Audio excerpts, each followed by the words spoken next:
Let's find some treasure.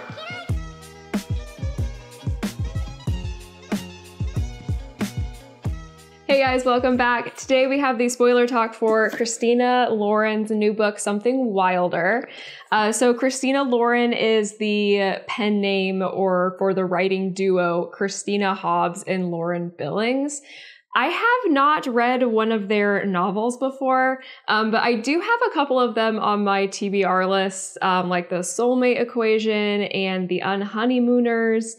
I just haven't gotten around to reading them yet. So going into this new book, Something Wilder, I had no expectations for this novel because I don't know what their writing is like or anything like that. But I was really excited for it. So before we dive into the spoiler talk, don't forget to subscribe to the channel if you want more book videos. So this book is a third-person narrative of main characters Lily and Leo.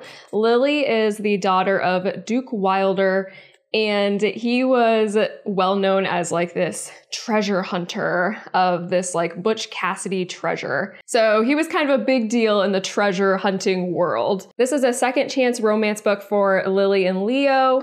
10 years previous, they had fallen in love over a summer when Leo was working on the Wilder's ranch.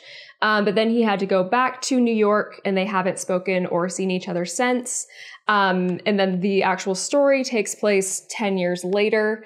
So Lily and her best friend Nicole are running this expedition company through the back trails and canyons of Utah.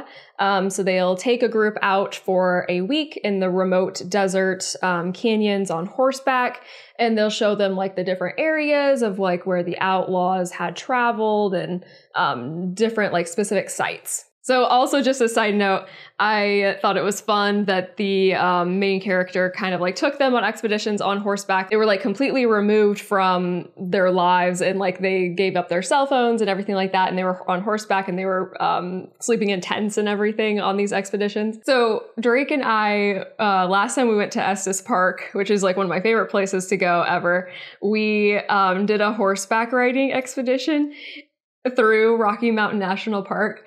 And I had the best time. It was a couple of hours on horseback just going through the mountains. Drake didn't have such a great time. He didn't have as good of a time as me. He didn't love the horseback riding aspect as much as I love the horseback riding aspect. But that was a lot of fun. So if you're ever in Estes Park, take a guided tour through Rocky Mountain National Park. It's a great time. So now, with this being a second chance romance, Lily and Leo are reintroduced to each other when Leo and his friends Walt, Bradley, and Terry, they sign up for this expedition. But this is a shock for Lily and Leo, as Leo didn't know what type of trip that his friend had booked. They do like trips with each other, but one friend has to plan the trip and the other friends don't know what's going to happen. So they get there and he had no idea that he was going on a Wilder expedition with his former love interest Lily. Now, the blurb for this book, like in the little description on Goodreads, says, quote, "The trip goes horribly and hilariously wrong." Now, I would disagree with this. The trip went wrong, but I completely disagree with the hilariously parts. But we'll get to that like plot point a little bit later in the video. So initially with reading this, the first like 50 or so pages for the book, I thought were pretty slow. And sometimes that can happen with a book where like we're getting everybody's backgrounds and like kind of learning how everybody in the story knows each other.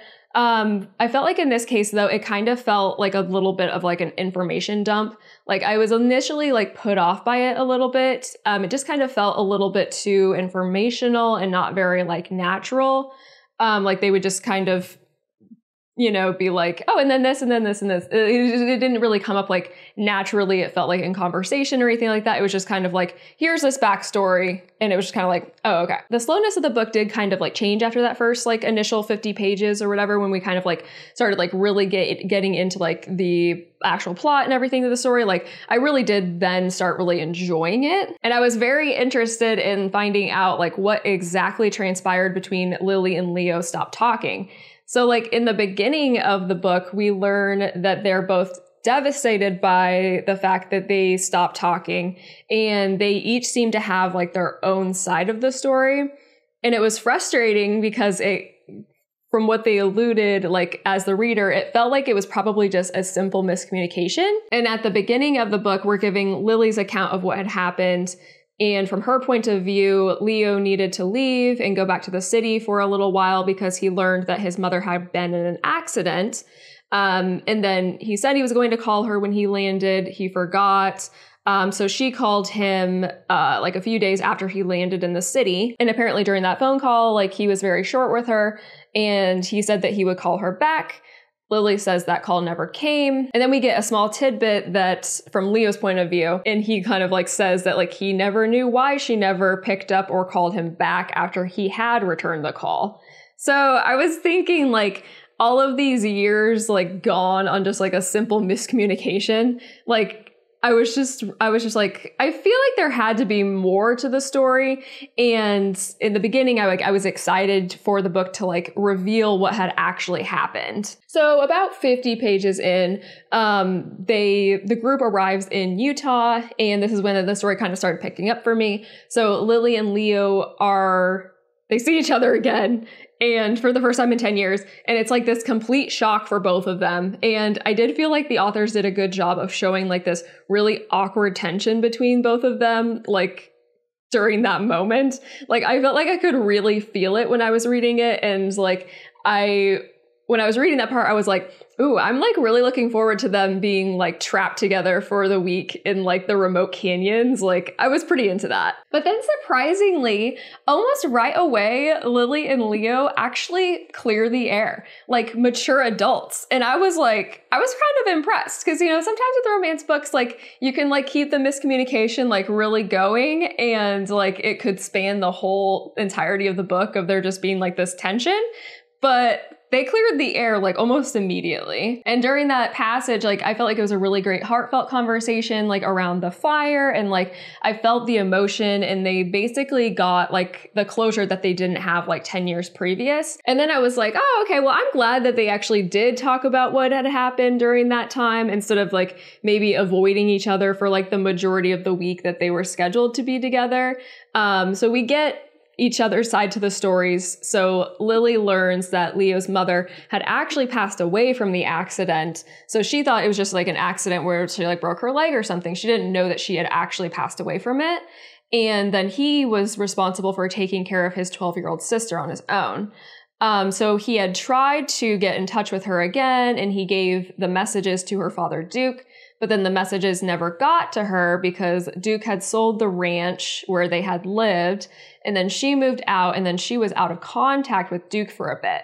So there was still that like initial miscommunication that I had kind of figured was the issue between the two of them, but it wasn't like deliberate on either of their sides. Like they weren't just kind of like, oh, I'm done with you. Like it was just kind of like they were so in this story that she's 29 and he's 32. So at the time she was 19 and he was 22. So they were really young. So it was just kind of just a miscommunication. And it was interesting too, like Lily had told the reader like after that conversation that she had come to the realization that like even if she had known what had happened with Leo's mom dying and him having to like stay in New York to care for his sister, they probably wouldn't have worked out anyways due to the distance and the circumstance with like him like having to stay in New York because that's like where their whole lives were, or where his sister's whole life was and everything. So I thought that was kind of interesting where she kind of came to the realization where it's like it may not have been the right time for them at that time anyway. So once they had their heartfelt moment, I was like,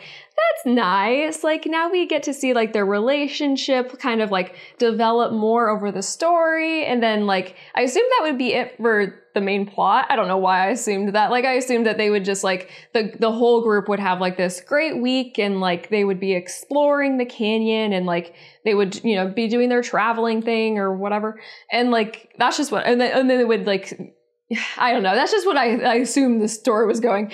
But no, like, let's pivot for a second and talk about the friend Terry. So at the beginning of this video, I had mentioned that the blurb for the book says that the trip goes horribly and hilariously wrong. Like, so remember, I disagree with that hilariously part. I didn't find really this book to be humorous at all. Like I didn't really think it to be that funny, especially the thing that made the trip go wrong. So this man, Terry, was their fourth person in the group for the tour. He was Bradley, another one of the person in the tour's roommate in college. But now, so he's not really like a part of the friend group. Like this is his first time going on one of these vacations with them. And everyone kind of like low-key hates him. Not even low-key, like they really don't like him. And for Leo, it was a complete surprise that Terry was on the trip. Like they got to the airport and Terry's just like there. And the authors did do a really good job of making Terry like a pretty hated person through the first portion of the book. Like even as like the author, you're just kind of, or as the reader, you're just kind of like, oh, this guy, like he's an asshole, he's rude, he's a know-it-all. And like, he just kind of seems like he's just going to be causing trouble on the trip. But I wasn't expecting Terry to just like freak out and like become dangerous just a few days into their trip. Like I knew he was a little like off, but I was not expecting the plot twist that happened. So the mishap for the trip, like the thing that happened, Terry is caught trying to steal Lily's dad's journal because he thinks it will lead him to this treasure that's out here. And when he's confronted, they take the journal back and then he pulls a gun on them. And then he takes Nicole, the other guide, basically hostage. And he's like going to leave with her. And I was just like, what is happening? Like it was so kind of out of nowhere. And so he's like threatening to take Nicole with him. And then they try to like reason with him to like give back the journal and Nicole so that they're just like trying to get him to like leave and go out on his own. And then like, it's just this whole thing. And then like the other guys in the group like lunge for him. And then there's some like back and forth. And then Terry just fucking falls off the side of the canyon. Just like that. He just gone. Let me read this to you. I was like, what is going on? Terry's face went round with shock, his eyes wide and arms flailing as the dust cleared, and all six of them seemed to realize in unison that only the very tip of one of his shoes had any remaining contact with the fragile lip of the canyon. And even that slipped away as Terry's weight and momentum propelled him backwards. Over the edge, just for a heartbeat, Terry appeared to be running in place on top of nothing but air. Leo reached out, grappling into the emptiness, but Terry was gone. Leo was astounded how fast a human body could fall. He had never, not once in his life, heard such silence. It was as if Terry had pulled all of the sound with him when he plummeted. For 2, 5, 10 heart-pounding seconds, they stared at an empty space that Terry's body had just occupied. Delicate swirls of dust danced around them in the fading light. No way that just happened, rasped Bradley. Maybe, Walter wondered, maybe he survived? Shuffling to the edge and staring down together, the group struggled to catch their breath. The fall was so far it was impossible to see clearly from where they stood, but the five of them winced together when a tiny puff of dirt rose up from the distant ground. Even if nobody said it aloud, they all knew he hadn't. I was just like, oh my gosh, I can't believe that they just killed off a character. Like, I was not expecting that. Like, the blurb said that something went hilariously wrong. Like, someone just died on this trip. That's not hilariously wrong. I was very shocked. I was very, like, put off by it, kind of. And I don't know if, like, put off is the right word. I was just kind of, like, I was very surprised. But I found it interesting that they basically made his character, like, such a shitty person throughout the rest of the story that he was in, because he got killed off pretty quickly. Maybe so that the reader wouldn't be upset that he was killed off. Like, you know, there's not really any, like, love lost there. Like, you know, he was a bad person and stuff. But at the same time, I don't know if he deserved, like, the death of falling off of the side of the canyon. And then I think what actually made the death of the character worse was I felt like it was weird that the characters also didn't really seem to care much about his death. Like, initially in they had like a few moments where they were like sort of freaking out, you know, which is rational. You know, like it starts out and like Bradley is yelling and he's like, Terry went over the fucking cliff, and like, you know, he's kind of freaking out, and then like someone accuses him of pushing Terry, but he's like, no, it was an accident, like he fell. It wasn't really like the response that I was expecting them to have. Like none of them really seemed very sad. And then like, again, they all just seemed to move past it very, very quickly. And they decide to go look for the treasure because they figured out that Terry had plotted this out because he realized that the treasure was real due to some later entries in Duke's journal that he had like torn out but then shoved back in the journal. So they read they like were looking through the journal and they're like, oh, why did he do this? And they were like, oh, the treasure must be real. So then they start this journey of looking for the treasure. And then so they come to the agreement together to alert the police about Terry being missing after they're done with their treasure hunt. It just made me super uncomfortable. Like, again, he was a shitty person and character, but he still died right in front of them, and they were just being so nonchalant about it. And like, none of them were saddened or concerned. And like, the first thought I had is like, he probably has a family, like a, you know, parents or something, and he just died, and you guys are like, treasure. Like, my thing is like, he just died. Like, yes, he, you know, it was a very bad call on his part. It was a very, you know, awkward situation. Like, he, you know, pulled a gun on them and tried to take Nicole hostage and everything, and like, obviously he wasn't a good like person in that moment. But I think they probably should have alerted someone right away that this person just died instead of just moving on. So we move forward a bit in the story. We just move on. And the 5 characters remaining are going to look for this treasure. And so stuff happens and they plot it out and they figure out like where to start or whatever. So they're going to be hiking into this dangerous canyon area. Immediately, almost, Walt trips and breaks his ankle. So it's decided that Nicole, Walt, and Bradley will go back to get Walter medical care, and then they will alert the authorities that Terry's missing, and then they'll also frame it as Lily and Leo are off looking for him, but he's dead. So really, they're going to continue to look for the treasure on their own. And this is like the 50% mark of the book. And by this point, the characters are completely over Terry's death. So I guess as the reader, I should be too. So since Terry's been pushed under the rug, I was excited that we were going to get some alone time for Lily and Leo. So far for this romance aspect of the book, I liked the relationship development between the two of them. I was really rooting for them to like reconnect, and like I did really love how attentive Leo was to Lily. You could tell that he was like all for being back in this relationship and like wanting to give it a go again.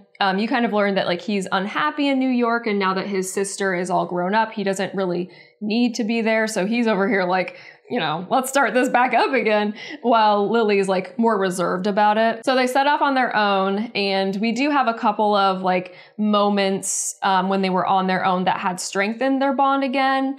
And especially for the Lily character, I think it made her realize like how much she cares if something were to happen to Leo. So there were kind of like these like 2 events that like pushed Lily towards like this, like realizing like, oh, I still really care about Leo. So the first one being like they were walking down the canyon, like on like the edge or whatever. And sometimes I had like a little bit of troubles like visualizing the surroundings of the book. Like, I'm not sure if that was lack of description when I was reading it, or it was me just not really having like a firm grasp of like what the Utah Canyon like landscape looks like. But regardless, they're walking and Leo falls, and it seemed like a really big fall. Not as big of a fall as Terry, because he didn't die, but it's still a tumble regardless. Lily freaks out. And you know, there's nothing like a near-death experience to make you realize how much you really care about someone. And then Lily gets her own near-death experience a few chapters later when they're crossing a river and her foot gets caught in rocks or seaweed or something. Seaweed? Is there seaweed in rivers? Not sure. Gets caught in something. And like this is like a raging river. Like it's up to like their like waists, and like it's a very dangerous situation. But her foot's caught and Leo has to like walk around her, put his pack down on the thing, back on the bank, and then like go back and like rescue her. But before he gets to her, she gets taken away by the current. And both of these scenes, like his fall and like her being swept away by the current, were actually pretty dramatic. And like I really did like them, and I thought that they were good. Like I felt like they hired the stakes for the characters, and they showed us like also how dangerous this hike is, or the canyon is, like, but I feel like we already kind of knew that because again, Terry died earlier, but we're just moving on from that. But it does show that there's like other like very dangerous things, like crossing this river is probably not a good idea, or like, you know, if you're not experienced, like this is bad idea. So she got swept away by the current and then he like saved her. And then, you know, like both of these situations caused them both to like latch onto each other more and to like realize that they obviously like have feelings for each other still, and it would be a bummer if they died. So one of my favorite scenarios in romance settings is close proximity and the characters being like forced together. I love it. And so they already had this with the hike by themselves, like them being like setting off on their own. And then during the river scene, Lily's bag got immersed in the water along like with all of her stuff. So guess who had to share a tent and a sleeping bag? So I thought this scene was really well done by the authors. I love that they were forced to be together and to like be close and to talk. And they had this really nice like intimate talk where like the walls were like officially kind of broken down, and Leo especially was very vulnerable, kind of like he was throughout the whole rest of the book. So it was interesting, like they were talking about like past relationships, or like if they had been dating in these 10 years, and like, you know, they had been, but it was interesting where he's like, I've dated a little. Bradley will be more than happy to tell you that I'm a commitment phobe, but that isn't it. He went quiet, and with nothing else to notice, it was impossible to miss how his pulse had ratcheted higher. I think the problem is that I'm not the kind of person to fall in and out of love. And now her pulse was pounding. The implication landed heavily. She asked anyway, what do you mean? I mean, I fell in love once and stayed there. So I thought that was interesting that he's basically just been holding on to this love for 10 years, which makes it very obvious, or makes it very like, it kind of like makes more sense, like why he was like immediately like, let's do this again. Like when he saw her, he's like, oh, great.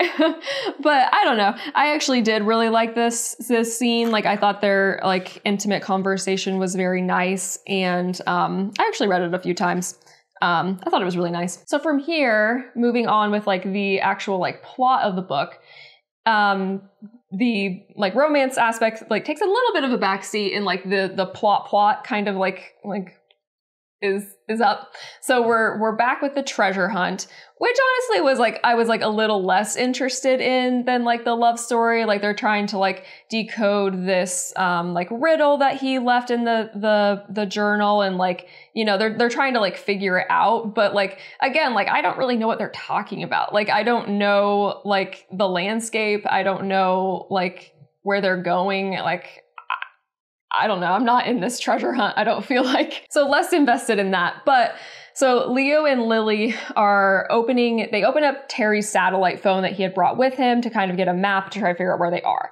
They see that he previously had been texting with 3 other people regarding stealing Lily's dad's journal from her and going to look out for the treasure. So it turns out there's 2 other men that have been following them this whole time, And at some point in the book, they show up and they, again, hold them at gunpoint. So much gun pointing. And they steal the journal from Lily and Leo. And then shortly later, we learn who the real asshole of the story is. And that is Bradley. He turns up later, like he just shows up, and we learn that he was working with these other two guys and Terry the whole time. And their original plan was to steal the journal and then secretly pass it on to these other two guys. But then Terry died and the plan blew up. So at this grand reveal, I was very bummed for Leo. Like, Bradley was supposed to have been like his closest friend for all of these years, and he was, you know, completely blindsided and betrayed by him. And I was actually surprised by this twist because, like, it's typical for romance books to have the conflict between specifically the love interests, like around like the 75% mark that they have to work through to get to their happy ending. But with this one, like, it felt like the conflict was that wasn't between them. It was between them and now these people who have kidnapped them. Bradley and the two guys kidnapped them and forced them to keep working on the riddles to look for the treasure. So they had, that conflict to work through instead of their romance conflict. Like, that didn't really seem to be much of a problem moving forward. It was more, these crazy treasure hunter people with guns. Long story short, Nicole had felt like something was off from earlier because Bradley basically ditched her and Walter when they had turned back. And Lily and Nicole had a conversation, like she called her to check in, and Lily had told Nicole about the two guys showing up with the guns and stealing the journal. And Nicole was like, something's going on. Yes, Nicole. So Nicole alerted the authorities, and then they ended up being rescued from their kidnappers by the park rangers. And then the three kidnappers were arrested. And like, it was just all like, oh gosh. It's just kind of crazy, like the twist that it took, that it took. Like, we find out that the treasure was worth like $15 million or something. And it's just kind of like, yeah, that's a lot of money. But like, man, these people went like off the deep end, like trying to get this money. Like, like someone died and like they're like holding these people like hostage, like trying to get them to like, I'm just like, oh my gosh, like it was just weird. It was weird to read about. So once they're rescued, they figure out the last clue from Duke, and Leo and Lily piece together that the treasure was actually in Lily's cabin where she had lived with Duke this whole time. He hid it in the walls. He had found the treasure, like, I think she said like a year after her mom left or something. But he had hidden the treasure in the walls the whole time. And then he had created this like whole treasure hunt with the clues from the journal for her.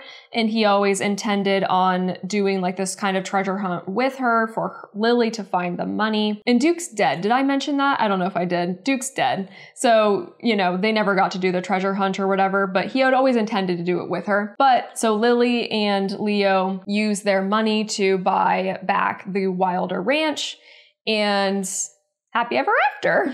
So overall, I did really enjoy the book. Like, while I was reading it, I was having a really good time.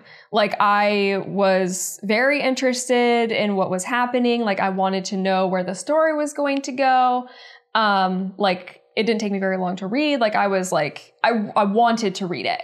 And I do think that it does have a very like high reread possibility for me, especially now, like knowing the twist of like the friendship betrayal. I would like to reread it like from that angle, knowing that Bradley was like a bad person all along, and see how it like reads differently. For the romance aspect, I did like the second chance, like romance trope in this. One small thing being like, I do wish that their pasts would have been explored more. And this is something that like, once I had finished the book, like the more I thought about it and the more I like sat with it, I was like, I don't know. Like, I wish that it would have been done a little bit differently. So like the book started out with this prologue being 10 years prior. And we see Leo and Lily together at the ranch, and Duke is there. But it's only for the prologue. And then throughout the rest of the book, we never go back to the time 10 years previous. Like we have like randomly a few sentences where Lily or Leo will like think back to the past, but there's no real glimpse into that time. Like I think it would have been really great to have maybe some chapters where, I don't know, we alternated in time and like really got to see them fall in love like back then, and to see like why they loved each other so much or how they fell in love so deeply. Like, I think they said they were together for like 5 months or something, and to have been in love for 5 months and then to still be in love 10 years later, like that must have been like a crazy love.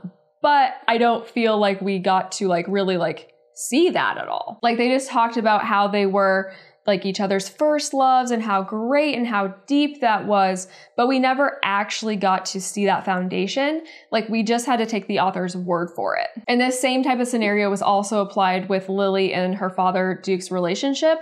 Like we know that it was strained, like we were told it was strained constantly, like when he was alive, and throughout the book, we get like a backstory of their relationship from Lily. But I think it would have been more impactful to read about like sections of their relationship from the point of view of the past to like really get like a good glimpse of that. You know, those are just small things. Like that's just like, I don't know. I liked the characters. So I think it would be nice to like have more from them, or to have had more. But yeah, it was an interesting read. Oh, also like, and this is beautiful. I don't think I mentioned that earlier. I really actually do like the cover art. I think it's really nice. So that's it for this one. As always, thanks for spending your time with me. Don't forget to like, comment, and subscribe, and we'll see you next time. Bye.